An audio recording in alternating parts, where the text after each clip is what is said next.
قربانی کے واجب ہونے کی شرطیں کتنی ہیں؟ نمبر 1، قربانی اس پر واجب ہوگی جو مسلمان ہو۔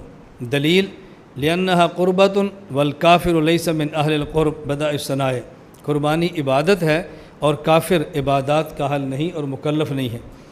نمبر 2، آزاد ہو، کیوں؟ لأن العبد لا یملک البحر الرائق، غلام کسی چیز کا مالک ہی نہیں ہے، قربانی واجب کیسی ہوگی؟ نمبر 3، یہ آدمی صاحب نصاب ہو۔ دلیل سن ابن ماجہ باب الاضاحی، حضرت ابو ہریرہ رضی اللہ عنہ فرماتے ہیں رسول اکرم صلی اللہ علیہ وسلم فرمایا من کان لہ ساعۃ ولم یضحی فلا یقربن مصلانا، جو آدمی صاحب وسعت ہو، صاحب استطاعت ہو، قربانی کر سکتا ہو پھر بھی نہ کرے تو ہمارے عیدگاہ کے قریب بھی نہ آئے۔ اس سے معلوم ہوتا ہے کہ قربانی کے لیے استطاعت ہونا ضروری ہے، نصاب ہونا ضروری ہے۔ یہ بات ذرا سمجھنا، نصاب استطاعت، نصاب آگے آ رہا ہے۔ سوال یہ ہے کہ حدیث پاک میں من کان لہ ساعۃ کے لفظ ہیں، نصاب نہیں ہے، آپ نصاب کیسے متعین کرو گے؟ سوال لکھ لیں، جواب میں اشارہ کر لیں۔ اب جواب سمجھیں، قرآن کریم میں ہے کہ حج اس آدمی پر فرض ہوگا من استطاع الیہ سبیلا، اور حدیث پاک میں ہے کہ حج فرض ہے من استطاع الیہ سبیلا، جو آدمی اس کی طرف طاقت رکھے۔ اب سوال یہ ہے کہ طاقت کا معیار کیا ہے، استطاعت کی بنیاد کیا ہے؟ حدیث پاک اور قرآن کریم میں بس اوقات ایک حکم مجمل فرما دیا جاتا ہے اور اس کی وضاحت فقہا فرماتے ہیں، جس طرح وہاں موجود ہے کہ صاحب استطاعت ہو تو حج فرض ہے۔ صاحب استطاعت کسے کہیں گے؟ آنے جانے کا کرایہ بھی ہو اور وہاں رہ کر کھانا بھی ہو توشہ، اور اگر بیوی بچے ہیں تو ان کے لیے بھی اس کے پاس کھانا موجود ہے کہ واپس آنے تک کسی کے در پر مانگنے کے لیے نہ جائیں۔ اسی طرح فقہا نے یہاں وسعت کی بات کی ہے کہ جب اللہ کے نبی فرمایا جس پر وسعت ہو، وسعت کا معیار کیا ہے؟ اگر وسعت کا معیار متعین نہیں کریں گے، ایک آدمی کہے کہ میں صاحب وسعت ہوں، دوسرا کہے کہ میں صاحب وسعت نہیں ہوں، اب وسعت کا معیار متعین کرنا ضروری ہے۔ اس لیے فقہاء کرام نے وسعت کا معیار سب سے ادنا جو تھا وہ طے فرما دیا ہے کہ جس آدمی پر صدقۃ الفطر واجب ہوتا ہے اسی آدمی پر قربانی بھی واجب ہوتی۔ بات سمجھ آ گئی؟ نمبر 4، مسافر پر قربانی نہیں، مقیم ہونا چاہیے۔ حضرت علی رضی اللہ عنہ فرماتے ہیں لیس علی المسافر اضحیۃ المحلی بالآثار ابن حزم، کہ مسافر پر قربانی نہیں بلکہ مقیم پر قربانی ہے۔ مقیم پر مسافر قربانی کرنا چاہے تو کر سکتا ہے، لیکن قربانی اس پر واجب نہیں ہے۔ قربانی کا نصاب کیا ہے؟ جس مرد یا عورت کی ملکیت میں 7.5 تولہ سونا یا 52.5 تولہ چاندی ہو، یا ان کے برابر پیسے ہوں، ان کے برابر مال تجارت ہو، ضروریات اصلی سے زائد مال موجود ہو، تو اس آدمی پر قربانی واجب ہو جاتی ہے۔ یہ بات اچھی طرح سمجھیں، اس پر قربانی واجب ہو جاتی ہے۔ اس کے اوپر زکوٰۃ میں حولان حول پورا سال گزرنا شرط ہے، صدقۃ الفطر میں بھی سال گزرنا شرط نہیں ہے، اور قربانی کے مسئلے پر بھی سال گزرنا شرط ہے۔ اس دن اتنے پیسے موجود ہوں تو اس پر قربانی واجب ہو جائے گی۔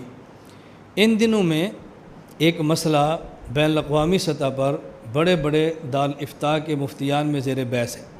وہ زیر بحث کیا ہے کہ قربانی میں نصاب سونے کو بنائیں یا قربانی میں نصاب چاندی کو بنائیں۔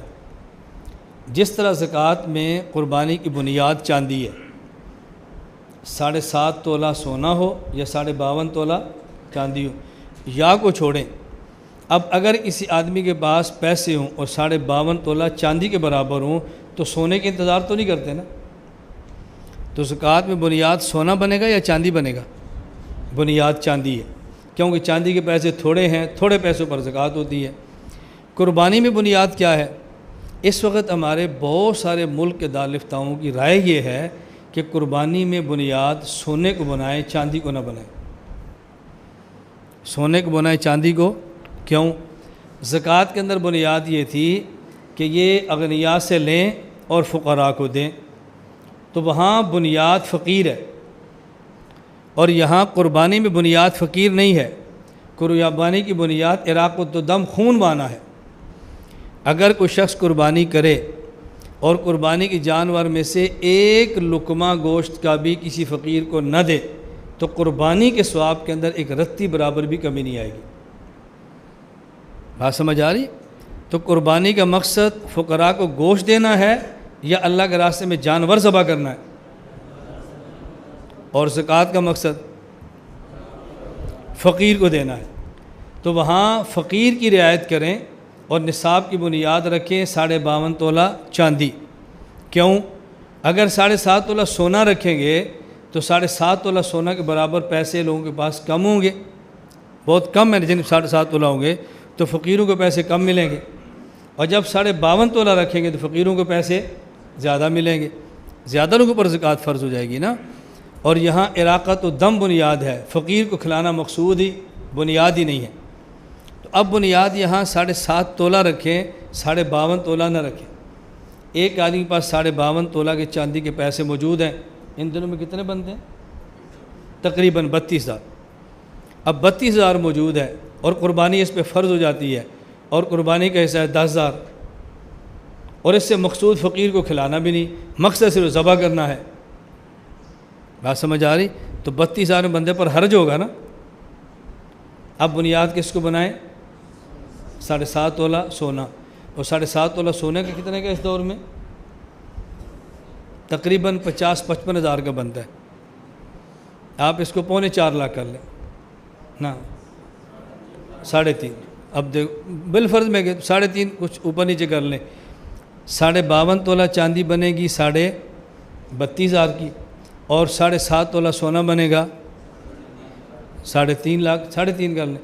اب اگر زکوٰۃ کی بنیاد بنائیں 3.5 لاکھ ہوگا تو زکوٰۃ فرض ہوگی، تو زکوٰۃ کم لوگوں پر فرض ہوگی نا، تو فقیر کا نقصان ہو جائے گا۔ اور بات سمجھ آ رہی ہے؟ اگر بنیاد بنا رہے 32,000، اب زکوٰۃ زیادہ فرض ہوگی اور غریبوں کا فائدہ زیادہ ہوگا۔ اور قربانی میں اگر بنیاد بناتے ہیں 3.5 لاکھ تو کم لوگوں پر قربانی فرض ہوگی، اور 32,000 بنیاد بنائے پھر قربانی زیادہ پر فرض ہوگی۔ اچھا، قربانی میں مقصود فقیر کو کھلانا ہے یا خون بہانا ہے؟ اب بنیاد زیادہ پیسہ رکھ لو تاکہ امت حرج سے بچ جائے، اور وہاں بنیاد چاندی رکھ لو تاکہ فقیر کا زیادہ نفع ہو۔ اس لیے اس وقت دارالفتاؤں میں زیر بات چل رہی ہے کہ دونوں میں بنیاد کیا رکھیں۔ بات سمجھ آ گئی؟ عام طور پہ تو مسئلہ وہی بتاتا ہے جو میں نے پہلے سمجھا دیا ہے، لیکن یہ دوسرا مسئلہ ذہن میں رکھ لیں، اگر آپ کے سامنے کوئی فتویٰ آ جائے، کوئی دارالفتاء ہے، تو آپ کو یہ شبہ نہ رہے کہ جی تخصص فی الافتاء کرتے تو اچھا تھا۔ اب دیکھو نا، یہ مسئلہ تو یہاں پر ہے ہی نہیں، اور مفتیوں کو پتہ ہے، اس لیے ہم نے آپ کو وہ مسئلہ بھی بتا دیا ہے تاکہ آپ کے ذہن میں رہے۔